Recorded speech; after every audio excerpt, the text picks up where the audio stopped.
Hello,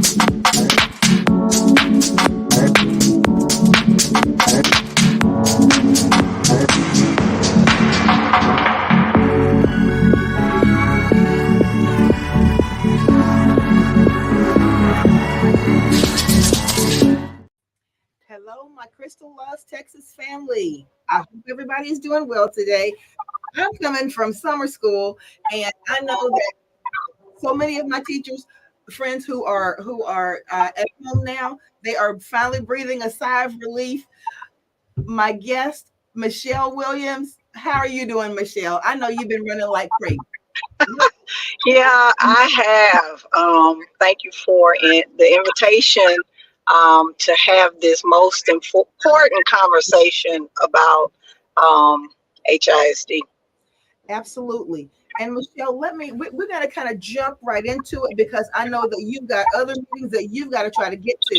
And let me let you know that Michelle actually, in a matter of 6 hours, she agreed to come on and do this because I said to her, Michelle, I know that what we're talking about is very time sensitive, since this information just came out. So sometimes you need to be able to address things sort of real time, because if not, things can kind of the dust will settle, for lack of a better explanation. But Michelle, what we're specifically talking about is this. I'm going to say 2 days ago. I think it was about 2 days ago. Was that on Monday?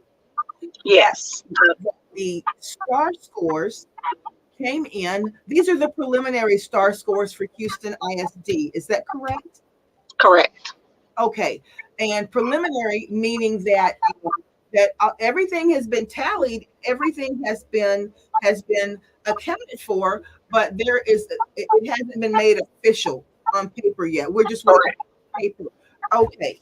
And when those scores came in, Michelle, the first thing that I saw on the news that morning was that, oh my gosh, these scores are just wonderful. We've got so much growth. We've got so many good things happening. And of course, that's great. It's great for a district to have so many good things happening. But what I want to make sure that the people who are listening to us now, the people who will be listening to us later, understand is exactly how these scores on each of these important, would you call it the baseline scores for these particular subjects are going to be calculated, and especially how that relates to the growth that we've seen in previous years. Correct. So, Michelle, let's start with that little flyer that I sent out that's got that Algebra 1 score on it. We've been hearing all about Algebra 1. So tell us, let's start with that. Is that an okay place to start? It is. The high school scores are a little bit more complicated and complex when you're talking about getting a score, because Algebra 1, we have a lot of middle school kids that take Algebra 1 in middle school. So that means that they're not taking Algebra 1 in high school. Okay. So, yeah, apart from them, they are their own subset, because the way that it's broken down, so that people can understand that are not a part of the education setting, is you have, I passed the test, and then you have, I grew from the test. Okay. Middle school students that take Algebra 1, there is not a STAAR growth measure. Now, let me tell you about the data that HISD, or the new HISD, has put out, because the old HISD never put data out like that. Let's be clear. We do not use growth from year to year. Okay. Because children, those are two different children. They call them cohort. That's a fancy word of saying groups of children. Okay. We don't say kids grew from year to year because you're talking about different children. I got STAR gives a growth measure that children who take a test that has two successive tests, for example, fifth grade science does not have a STAR growth measure. So you can't say they grew because there's no previous science test. That Oh, is called a baseline test, where they started at. okay. Michelle, would that kind of be, let me make sure that I understand this right, because I know that many people may have the understanding that I have, but I am a U.S. history teacher. I teach eighth grade U.S. history. That is a STAR tested subject. You cannot measure growth on that because the students did not take a U.S. history test in the seventh grade. Is that Correct. got Or you? any other grade level in that grade band or the previous one. Got So you. there's no growth measure. Wow. So when you have, and one year I can remember with my fifth graders, we teach data and probability, which is a part of statistics. Right. This is called statistical propaganda. And if you look that up, it will tell you that it's data that is manipulated to send a certain message. It doesn't give the whole picture. For Okay. example, with the 3 through 8 STAR scores that they did a press conference on, Right. that data was compared to state data, but the high school data was compared to other non-NES schools. So you know that is statistical propaganda because it's manipulated and given to the public in a way to make them think a certain way. So here's my prediction about the 3 through 8 scores. The Okay. non-NES schools did way better than the NES schools. So Wow. instead of comparing them to the non-NES schools, he compared the NES schools to the state. Wow. Okay. And that's so instead of having the same variables that are not variables, but the same static uh, um, predictors that he's going to use from grade level to grade level. We did something different with each, something different was done with each one so that the outcome would measure what that outcome needed to measure for that particular um, set of information. Well, it's just a message. Data can be manipulated. I mean, you can make numbers say whatever it needs to say, but from a just messaging standpoint, the message was, oh, we did better than the state here. We're not going to talk about the NES versus non-NES for grades 3 through 8, but we'll talk about NES versus non-NES for high school. And that's the message that I saw. I don't watch the press conferences. I don't need to watch them because I know how to disaggregate data myself. I don't need someone to tell me what I know to be true. But the high school data, there were no gains, Oh, and it was minimum. There were no gains. English 1, English 2, because the statement was made that the state went backwards in everything. I do believe they were talking about high school. The right, state did not go backwards. It did not. The state didn't have a lot of gains either, right, but meaning that they didn't increase anywhere. There was only a 2% increase, I think, at English 2, and English 1 was like 1%. So there were not any gains. And I want the public to remember, if you're growing, it's like a tree. If a seedling, which is a tree, continues to grow, it's going to grow into an adult. That's the same thing with data. If a child is growing, eventually they're going to hit proficiency. So if there was all this growth, then why weren't there no gains? And I want people to remember this. Growth equals gains. You Okay. can't grow without hitting proficiency. So that's one of the things that, like, when I heard what was saying, because I didn't, like I said, I don't watch the press conferences. Yeah. I already know that scale scores, percentages, passing, if a child is growing, they're going to eventually hit proficiency. And approaches is not proficient. Approaches is still below grade level. Okay. It's three ways that you can pass the STAAR test. Approaches is meaning that, like, you're an airplane coming in for landing. Okay. You are not at destination yet. This might be a layover. Right. And you're trying to get to meets and masters. Okay. Meets and masters says that the child is either on grade level or has mastered the grade level. That's why when we look at approaches is not something that you want your children to hit, because that says that the child is below grade level. Got you. And a lot of parents don't know that. And also, it doesn't give that many points for the school. You just don't get enough points. It's like half a point, if I'm not mistaken, but it's not even 1 point. Right.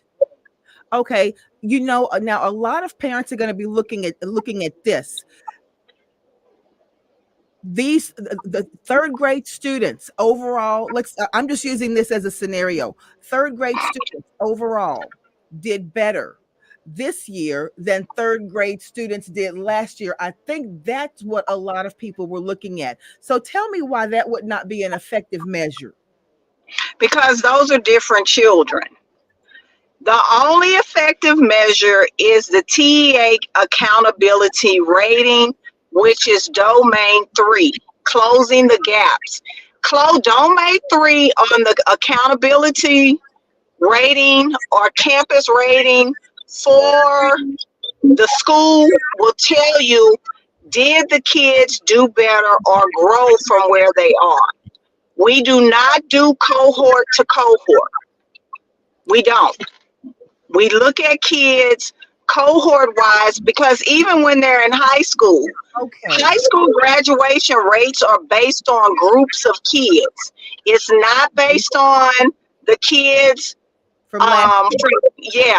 it's based on. So when they talk about cohort graduation rates, they're saying, did those ninth graders graduate with the kids that they entered at ninth grade with? Were they still on track to graduate as a senior? That's what we're talking about, groups of children. And we do not, and I'm going to say this again, the old HISD never put data out like this. They never did. The data that the old HISD put out, that data was mimicked they mimicked how the state of Texas put their data out. Right. This is data that is just, okay, you're saying this group did better than this group. Okay, that's fine. But here's what I do know. There were not any great campus ratings given 2 years after COVID. So we're going to say 2019 and 20. There were no campus ratings. So here's my question. Where is your data coming from? Because if the state of Texas said that the data coming from the children that tested was incomplete, how can you take data from COVID years where there were no ratings and compare it to this year, even if it was valid, which is not? So that's another issue. And then the other issue is that those NES schools, they were not all failing schools. And I want people to understand that. If you follow the Houston Education Association over the course of next 2 weeks, we will be putting out the ratings of all 85 schools. Wow. to let the public know that the new HISD is taking proficient data, because I'm gonna say take Blackshear Elementary. Blackshear was an A-rated campus Wow. that whose data is being included in that NES data. Berry Elementary was a B-rated campus that was rated in all categories. Blackshear had 4 distinctions. Let me tell you what distinctions are. They're like medals for schools. Wow. They had distinctions for academic achievement, and they had mathematics, science. I think the only one they didn't have was reading. Okay. So please be careful when you're listening to what people are saying, because our organization is going to put it out there. There's nothing to hide. Right. But we're telling you all that those schools were not all failing. Berry, Bonham, Blackshear, Alcott. Right. Alcott had 4 distinctions. It was a B-rated campus. So please do not believe that those NES schools outperformed the non-NES schools. And it's not even about the two. It's about telling the truth about what is. Did we have failing schools in HISD? Absolutely. Yes. Forest Brook was one of them. Right. Key was another one. Okay. Cashmere High School had gone backwards. So we know that there were issues, but don't say that these schools were failing and NES did better. They were already proficient. You have data in there from schools that should not have been a part of this experiment. Okay, Michelle, let me ask you this. With NES, are you telling me that some of the schools now I want to make sure that I read this right. Some of the schools that did not need that NES boost, for lack of a better word, boost, were actually put into that NES pool so that they could at the end of the day make the NES school NES what would you call it? NES success look better. So proficient schools were stacked in there to make that success look better? I cannot speak for the intent, but that was exactly what happened. Wow. So now organizations are having to tell the truth about NES. Now, the failing schools are the ones that I'm going to highlight. Okay. But notice, the new HISD did not put out data for each campus. Notice that. Why is that? Because it's called statistical propaganda. You bury things in the numbers and you send a certain message that everybody was successful, and we know that's not the truth. Okay, based on what you've looked at, Michelle, have you gotten to look at any of the middle school data and how the middle schools fared this year in comparison? I have not. My thing is, I've worked in the NES schools, so I know who and what is over there. Okay. And I know what the campuses they can do. Yeah. Like, I know that. Because I have not just started doing this work. My whole career has been in underprivileged, underserved communities. Right. So I worked 6 years over there. I've worked in other underserved communities, and I know where the students are coming from, and most of the teachers that were there.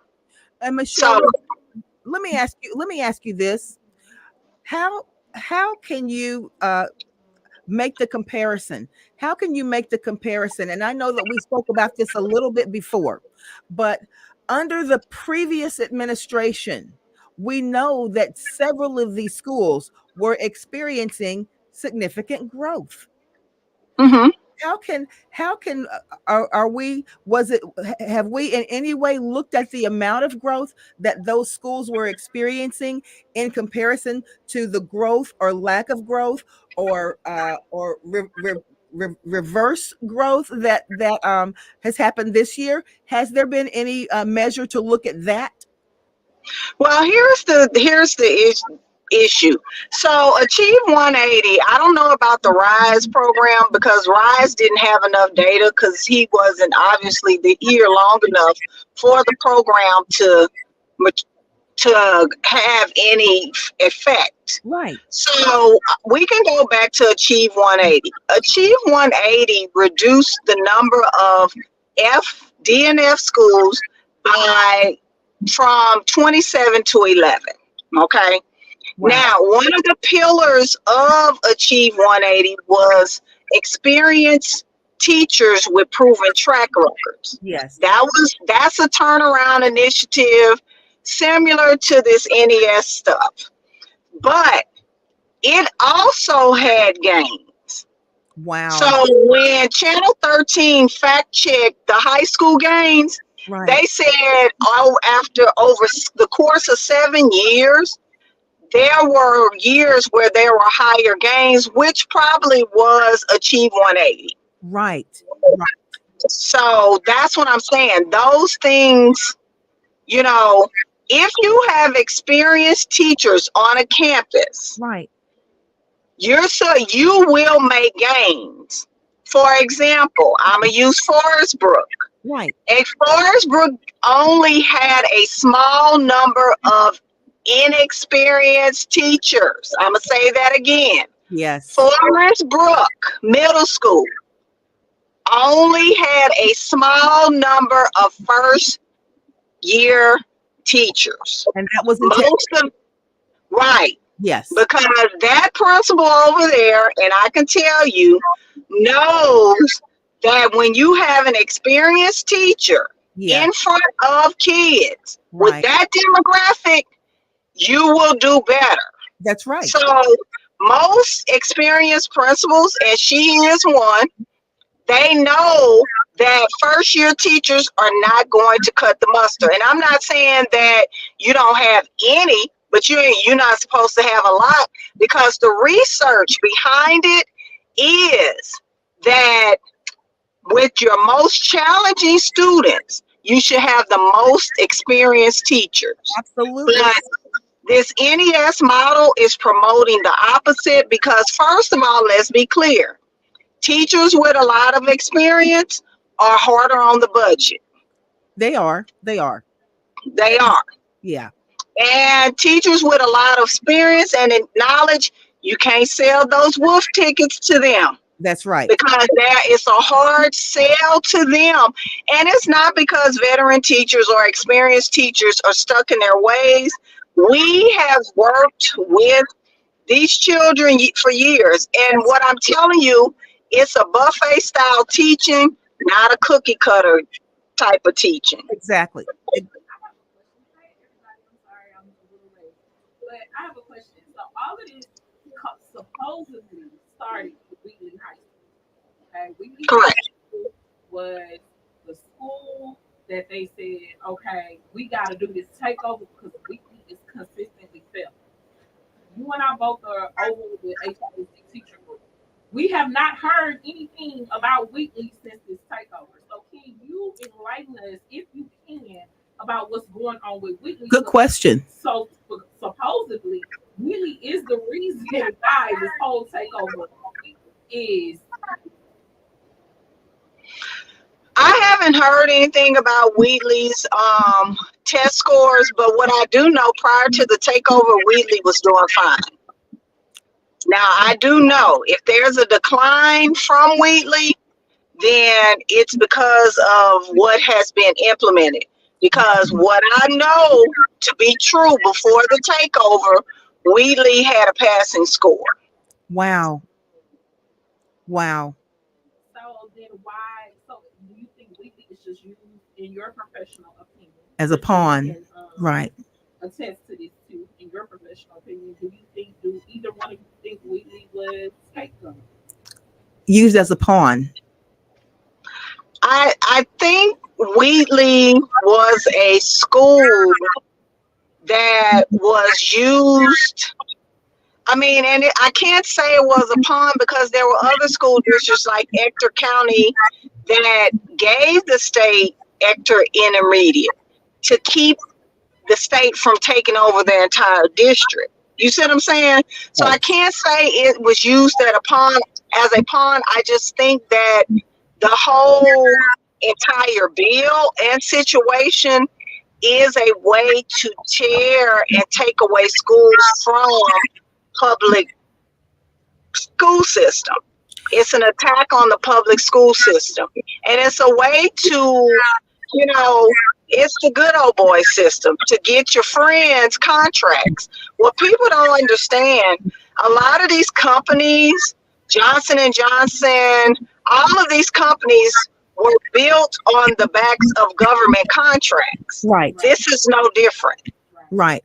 Michelle, let me ask you this, and I know that you are on your way to another meeting, but let me ask you this. We know that as of today, and Rebecca can probably speak to this because I know she has her finger on the pulse of it. You both probably do. But as of today, how many teacher vacancies are there in HISD? How many vacancies, or let's just say vacancies, period?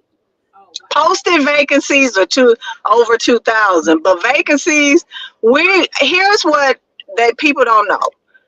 Before COVID, HISD would lose about 2,500 teachers, which is not a lot.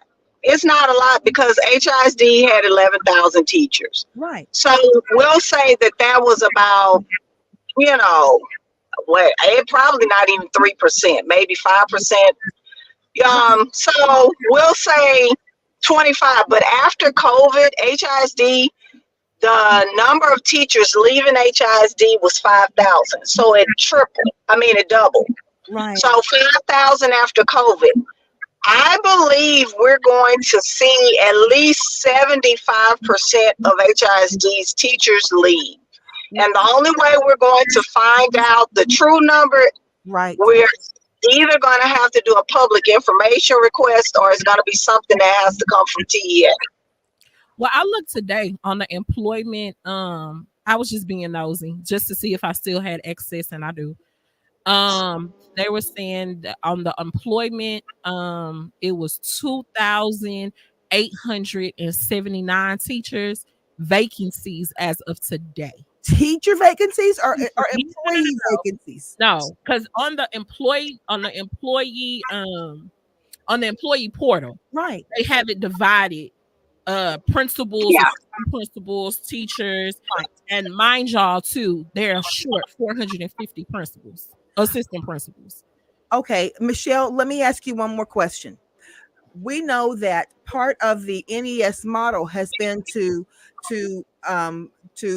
I don't want to say depreciate the value of certified teachers and bring in people who may not have any experience, who really may not have expressed a desire in teaching other than when they looked at an ad in the paper and saw that it was paying a certain amount of money.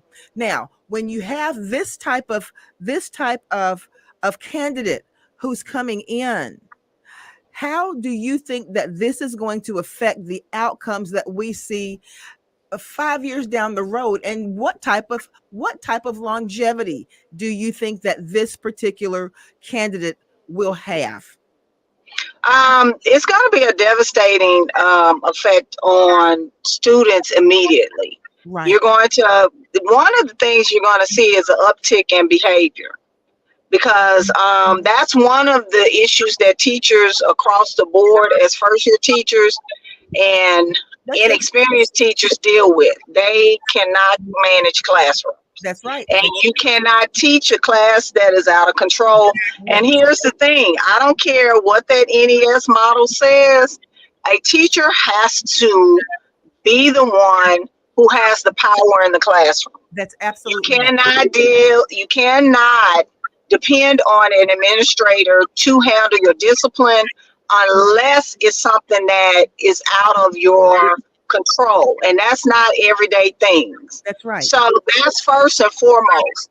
The second thing is those test scores are going to decline, and I can tell you that from experience and dealing with, because I've been and served in several capacities in the classroom, and research again supports teachers that are have good content knowledge and pedagogy. That is just instructional strategies, a variety of ways to get children to learn, Yes. are the teachers that have the biggest bang for their buck, which are your experienced teachers. That's right. Now, first year teachers, you know, charter schools, a lot of them don't do well because they can't pay veteran teachers the same salaries that public schools. So they don't have the same outcomes. The ones that can compete with the public school system.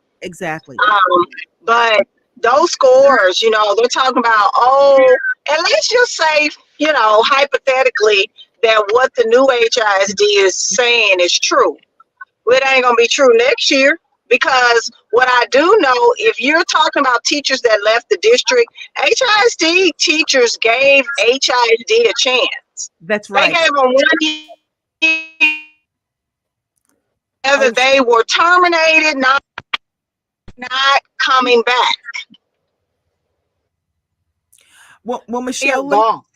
let me ask you this, Michelle. Try to This can you hear me, Michelle? Okay, let me Yeah. ask you this. Just speak to this before we let you go.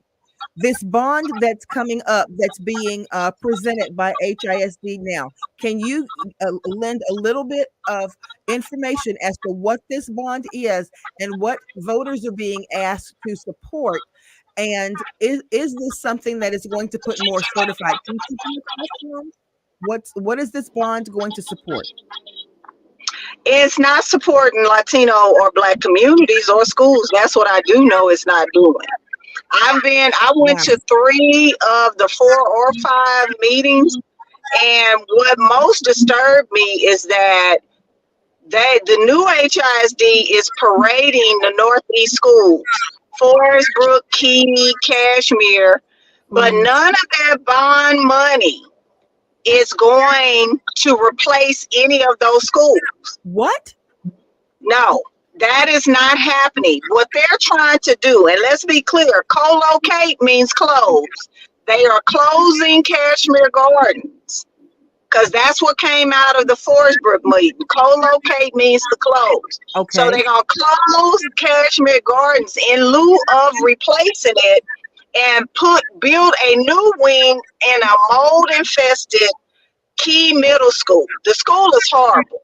Wow. I know a principal, Miss Mabel Caleb, who was the principal there. The school had mold when she was there. Right. And that was, I don't know how long ago, when Terry Greer was here. Right. So how are you going to build a 2024 wing? Yeah. Like you're breaking up a little bit. I know I had a call coming through, but you're not going to be able to merge that. It makes no sense. Key Middle School needs to be a full replacement. So what they're doing is partial replacement, but they're not spending any money on these schools that you're parading in this model. Cashmere High School, and I can speak to this. Cashmere High School had that bond, 2012 bond, they built and did something to the foyer. It leaks in Cashmere. Cashmere is still old. And in the back of Cashmere High School, it floods. So here's what I'm going to tell you, because people ask our position, no bond, because it's inequitable. 20 seats, and I'm not saying the West Side doesn't need pre-K, but what I'm saying is it's not equitable. If you're going to put 20 pre-K seats, new programs over on the West Side, it needs to be 20 on the East and the Northeast, and it's not happening. So I don't understand how this stuff, we've asked questions. Like I said, I went to all 3 meetings, and we've asked the question, how were these schools selected? Yes, How and were they selected? you cannot get a straight answer. So what about the Can't get. schools on the south side that he's trying to fix? Because it's like 5 or 6 schools that's on my side of town, which is the south, that he says that they're going to get immediate rebuilds. And he said in one of those meetings, and the one that they had that Saturday virtual, he said that's one of the reasons why bond money went up, because there are 5 schools in the south that he totally wants to replace. So can you speak to that real quick? So I didn't. I'm not sure about the South. I know there were a lot of schools when I went to the Fondren one, because let's be clear, I haven't even seen the whole proposal. So that's why it's chopped up. Nobody has. Judith Cruz asked when would the full proposal be available. It was kind of like ping pong. She said, well, as soon as possible. She said, so there's no date. As soon as possible. So we don't have a definite date. As soon as possible. That's how it went. So, And they don't even have the whole proposal out. So I'm not even sure. Michelle, so let me ask you this. So with that in mind, are you basically saying to us that what it seems like to you is that without all of the bells and the whistles being on that bond where people can look at it and see exactly what's going to happen, they're hoping that that bond will be voted in first, then they can do what they want to with it? Is that what you're saying? I am absolutely saying that, and I'm going to say it best. I was at a community meeting last night in the North Forest area, and the community member said it best. She's one of the super neighborhood presidents. Yes. She said they are asking the voters to pass a bond with no accountability, no nothing in place. Give us $4.4 billion. Right. And she said it best. No, because there's no oversight. Right. They have not been listening to the public. Yes. And make no mistake, the message that is being sent is that Black and Hispanic communities are for this bond.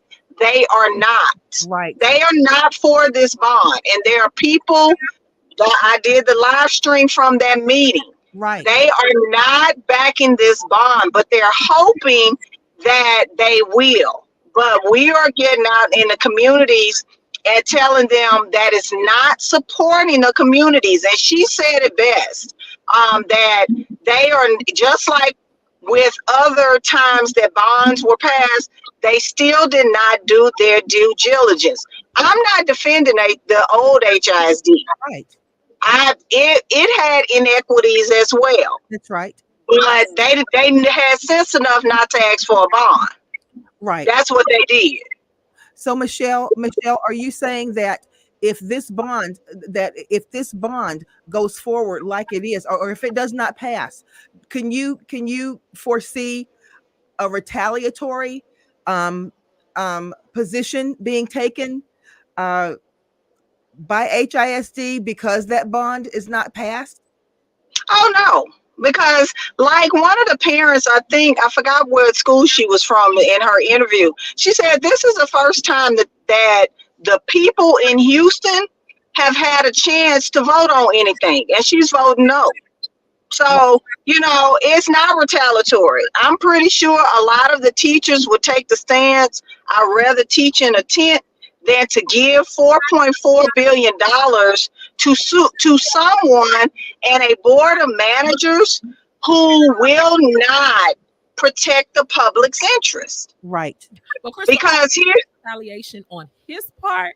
Retaliation if that bond is not passed, because we know that is a personal pet bond of HISD. If it is not passed, could we possibly see, and maybe I didn't state that right, Michelle, could we possibly see even more retaliation, possibly on principals, even more teachers and well, this is what I'm telling you about principals, teachers.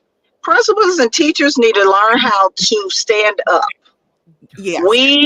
We have been a school district where we've had a lot of conveniences for many years. Absolutely. We have not dealt with book bans. We have not had to deal with conservatives. We have not had to deal with a lot of the foolishness that's going on in these suburban school districts. Right. And some of these principals and teachers have forgotten how to fight. Yes. And at the end of the day, I don't take the position of, because we're adults. That's And right. you need to stand on the side of right. And it's a lot of wrong. I tell principals all the time, That's these lawsuits are coming. I said, don't let your name be on one of these lawsuits. That's right. And Because you can't plead ignorance of the law. and the thing about it is, when the smoke clears from this, here's the thing: the same people are going to be back in a position where they're going to be looking for jobs and positions. And like you said, you don't want to end up on the wrong side of history. You Right. And it's going to be some consequences because, baby, that digital footprint That's right. is long. You cannot erase that. You can't scrub the internet without a whole bunch of money or influence to get your face off of there. So this has been my message to principals. Don't let your resume become less valuable than toilet paper, because these people are mad. The community is mad. People are watching HISD and they know who supported what. That's right. And as a minority, and I'm speaking to my Black and brown people, if you are supporting some stuff that is not true and you're not doing right by the children and the staff that you are charged to protect and support, it will come back on you, because this is not done. Even if Miles leaves, that's right, and it's still not done. It's still not done. We need, as educators, and more importantly, minority educators, we have a duty to do and protect our children. And that's where I stand on. Michelle, what about people who take this position? I'm going to stay in HISD right now. I'm going to stay here because I know that this has got it's got an expiration date too. Whatever is going on right now, it's got an expiration date. And whatever I have to take, I'll take the blows, because someone needs to be here who knew what the old HISD was like, because someone's going to need to be here in order to help begin to build it back up. Is that the position that you've heard come from some people? I have heard all positions, and yes, that is one of them. I can only say, the civil rights movement, there were several positions roles that people played. Right. All of them were not in the public eye. Right. So there are some people that are doing some good behind the scenes. Absolutely. There are people that help out. So, and they are right. There has to be people there to help rebuild.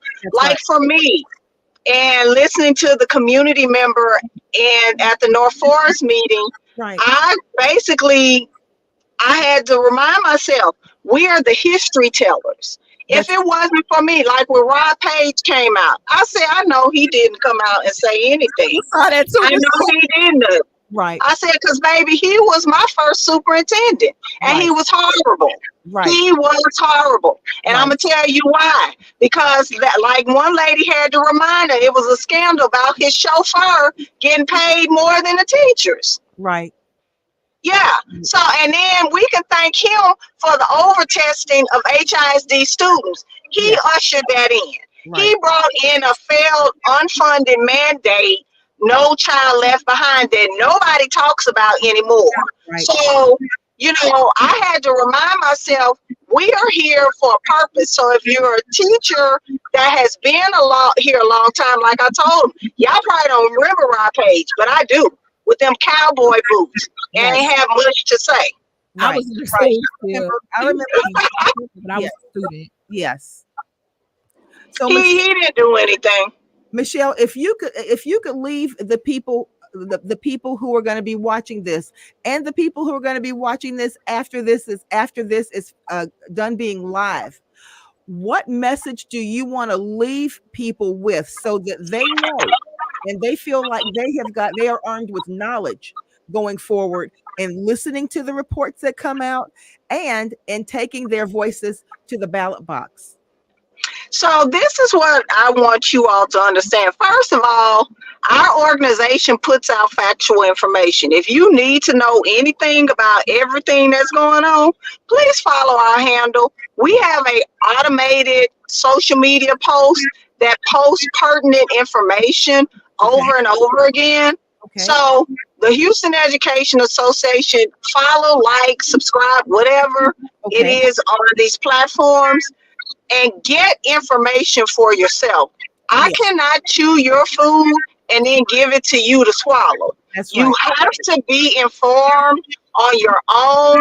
And we don't put a whole bunch of text, but what we do is try to inform the public.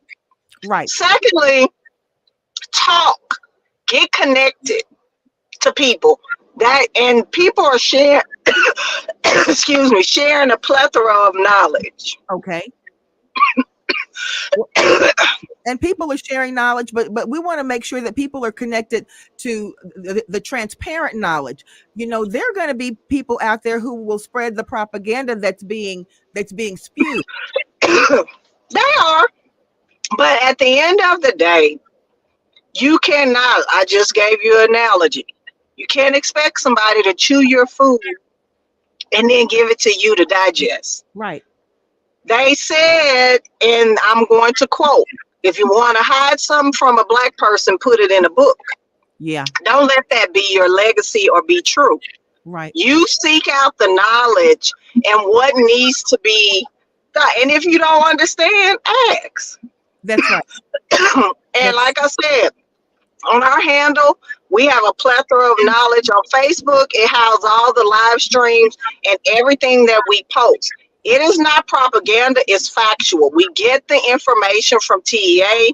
We get the information from what the new HISD is putting out. It's not propaganda. And I'm not one to tell people what to do, but what I am going to tell you, as the new people say, I'm going to stand on business. And what that means is I'm standing for what's right. Okay. And what's I know to be true. Right. We don't give taxpayers' money away to someone who has repeatedly shown through their actions. Yes. Like they say, when they show you who they are, believe them. Don't think just because you give the new HISD $4 billion that then, repeat that, Michelle, because you cut out. Repeat that lady changed her whole tune. Michelle, repeat what you just said because you cut off for about 10 seconds. Okay, I said they didn't listen to the DAC committee. That lady came out and changed her whole tune because she was belittled in a meeting. Not what somebody said, this is what she said.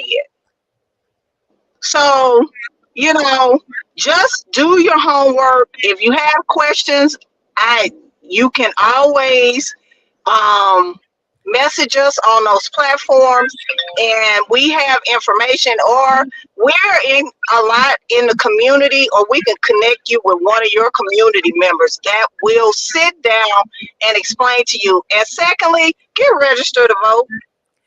How important is that, Michelle? It's very important. Your vote is your voice. You can't complain about something you didn't vote for. That's right. So don't complain about schools and you're not out here voting. That's for each and every one of you all.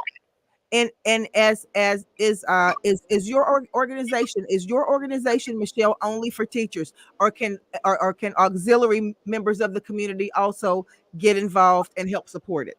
It is for educational personnel. Our national organization enrolls and protects principals. Our local does not protect principals. They cannot join us. Even when they do join our organization, I don't even know who they are because they're kept separate. And I know that was something that came out. I was like, we don't deal with principals. Right.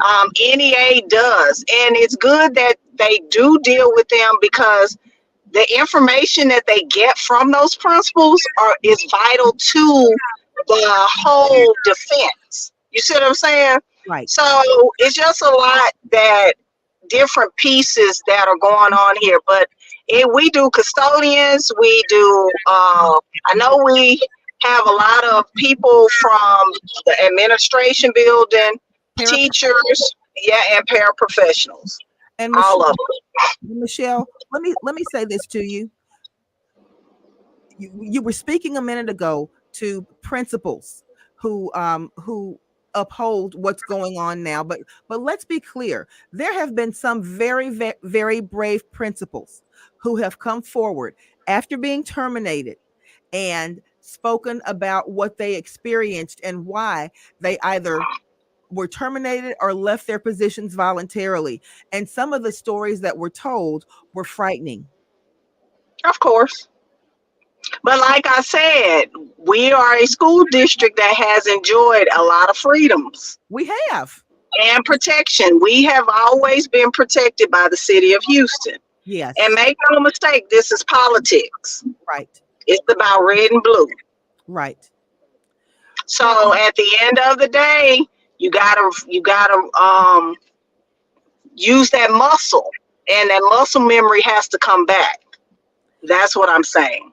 Are rural communities immune to takeovers and the state privatizing their educational system? Are Oh, rural, they're gonna wipe them out. And it's not hard to wipe out a rural community because they generally only have one or two employees, the city or the school district. I Yeah. worked in a rural community in Louisiana. wow.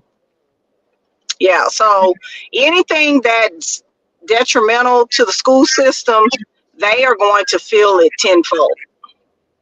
Then they probably are, but hey, they voted in, Republicans that support vouchers, and they're going to see, experience is the teacher.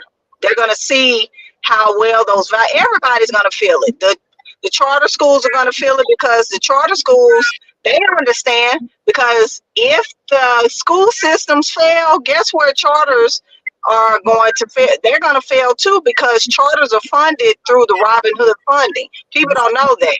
Right. So I recapture that 270 million or 170 million Yes. goes to the state, is funding charter schools. So if the HISD don't have it, what do you think happens to charter school? This is not about public.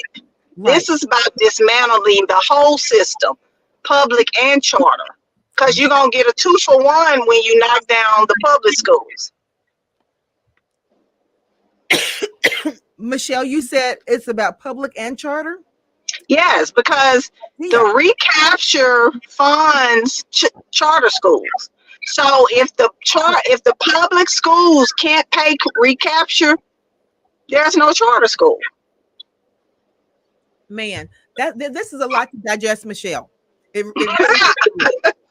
Now, do you have a podcast or something? If people, just lay people, want to follow what's going on and they want to share this in their community, are you available to come out and talk to community groups about what's going on, or do you have team members who can do that? I do. I can come out. I haven't been invited here recently, but I can come out and speak to communities. I did speak with the Hiram Clark community about 3 months ago to their parents. But if you ask me, I will come out and speak. You can send an invitation to the Houston Education Association at gmail.com. We use that email account. Yeah, and I'll come out and speak. And I'm not one to tell people what to do, but I am going to give you the absolute truth about both sides and what can happen. And Michelle, you told us that you get your information from TEA. And yep. But we do know that TEA is who put in place the administration who's in Houston now. So how credible is the information that we're getting, and how do we know that information hasn't been manipulated in some way? Hey, look, the data is the data. Mhm. And the state historically manipulates data anyway. So if the kids come in too low, they lower the score, the passing score. They've been doing that for years. Got you. So it's nothing new. Okay. And they're looking at it from a state entity. Like the scale score was lowered this year, but it's going to go up. So I mean, like I said, they've been manipulating it for years. Do you think that there is a chance that we will see standardized testing taken away before this new administration came in? I know that there was a lot of scuttlebutt about removing standardized testing in Texas. Do you think that will ever come to pass? And do we need some type of standardized testing? I think standardized testing has its place. I don't get me wrong. Me too. It has its place, but it should not be punitive. Right. I don't believe in taking single data points and making life changing decisions about students and schools and school districts. If the parents do not get involved, it will never go away. Because if we're waiting on the school system to get rid of it, the state will never do it because it's contracts. Everything's about a contract. Right. Michelle and Rebecca, I want to say this because I think the people watching need to know where you ladies sit. You both sit in from a position of being in an HISD teacher who really are where you are now as the result of basically punitive actions. And you still have a heart for what you do and a heart for teaching. What keeps you going? Both of you. For me, I've always have been a fighter. I don't think I ever saw myself in this position.